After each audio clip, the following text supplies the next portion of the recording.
America में Adani group के chairman उद्योगपति गौतम अडानी समेत 8 लोगों पर अरबों रुपए की धोखाधड़ी और घूस देने के आरोप लगाए गए हैं। अमेरिकी अभियोजकों का आरोप है कि अडानी समूह ने इस बात को उन अमेरिकी बैंकों और इन्वेस्टर्स से छुपाया जिसने अडानी ग्रुप ने सोलर एनर्जी प्रोजेक्ट के लिए अरबों डॉलर जुटाए थे। तो वहीं अडानी समूह ने आरोपों को निराधार करार दिया है, जबकि भारत सरकार ने इस मामले में अब तक चुप्पी साधी हुई है। तो वहीं इस मामले को लेकर कांग्रेस नेता राहुल गांधी समेत पूरा विपक्ष सरकार पर हमलावर हो गया है। राहुल गांधी ने अडानी को गिरफ्तार करने की मांग की है। तो आइए आपको बताते हैं कि ये पूरे मामले की कहानी क्या है और ये भी जानते हैं कि इस मामले में अब आगे क्या क्या हो सकता है। दरअसल अमेरिकी अभियोग में ये आरोप लगाया गया है कि अडानी और उनके सह प्रतिवादियों ने 20 वर्षों में अनुमानित $2 बिलियन के सोलर एनर्जी कॉन्ट्रैक्ट हासिल करने के लिए भारतीय अधिकारियों को $250 मिलियन यानी कि करीब 2100 करोड़ रुपए से अधिक की रिश्वत देने पर सहमति जताई थी। अडानी पर विदेशी रिश्वतखोरी, प्रतिभूति धोखाधड़ी साजिश और धोखाधड़ी की साजिश के रूप में आरोप हैं। आपको बता दें कि दिल्ली में एडवोकेट अनिल कुमार सिंह श्रीनेत कहते हैं कि अमेरिकी कानून अभियोजकों को भारतीय अधिकारियों पर विदेशी रिश्वतखोरी का आरोप लगाने की अनुमति देता है। दरअसल ऐसा इसलिए संभव है क्योंकि भारत की भी जो कंपनी अमेरिका में व्यापार करती हैं तो वो अमेरिकी कानून के दायरे में ही आएंगी। अभियोजकों को अमेरिकी वित्तीय संस्थानों से होने वाले लेन देन पर व्यापक अधिकार भी है। अभियोजकों ने यह भी आरोप लगाया है कि अडानी ने कथित रिश्वत को छिपाकर अमेरिकी निवेशकों को धोखा भी दिया है। अगर अडानी भारत में है तो अमेरिकी अभियोजकों को दोनों देशों की प्रत्यर्पण संधि की शर्तों के तहत भारत सरकार से उसे प्रत्यर्पित करने के लिए कहना होगा। प्रत्यर्पण की इस प्रक्रिया को भारत में अदालत की ओर से नियंत्रित किया जाएगा और इस प्रक्रिया के दौरान कई फैक्टरों पर भी विचार होगा, जैसे कि क्या जिस अपराध के लिए अमेरिका में अडानी समूह पर आरोप लगाया गया है वो भारत में भी एक अपराध है। क्या आरोप राजनीति से प्रेरित है या फिर उससे अमेरिका में अमानवीय व्यवहार का सामना करना पड़ सकता है।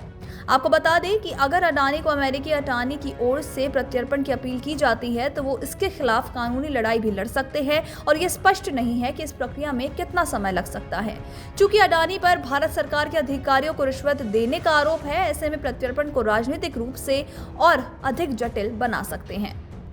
आपको बता दें कि अडानी समूह ने बृहस्पतिवार को ही एक बयान में कहा है कि अमेरिकी अभियोजकों के आरोप निराधार हैं और कंपनी कानून का पालन करने वाला संस्थान है। इसके अलावा अभी तक इस मामले में खुद अडानी ने कोई बयान नहीं दिया है। हालांकि जब तक वो अमेरिकी अदालत में पेश नहीं हो जाते तब तक अडानी के वकील केवल प्रक्रियात्मक आधार पर अभियोग को चुनौती दे सकते हैं और इस मामले में अडानी के अमेरिकी न्यायाधीश के सामने पेश होना होगा और इसके बाद ही उन्हें वकील ये तर्क देकर अभियोजन के आरोपों के खिलाफ लड़ सकते हैं।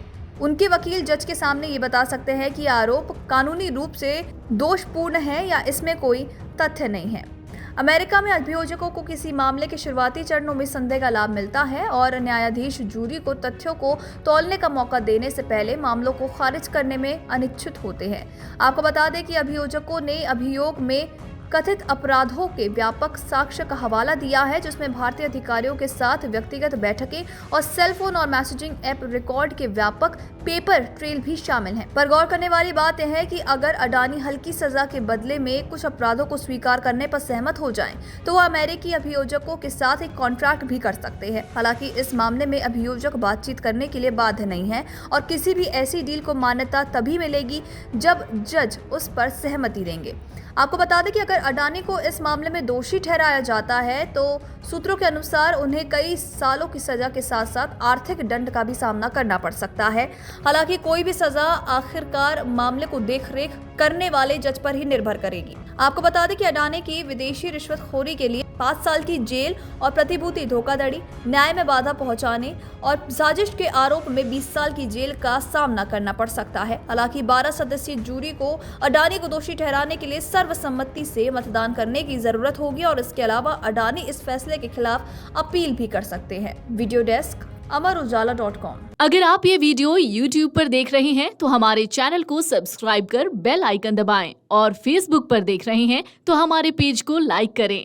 8 मिलियन प्लस सब्सक्राइबर, आपके इस भरोसे के लिए बहुत धन्यवाद।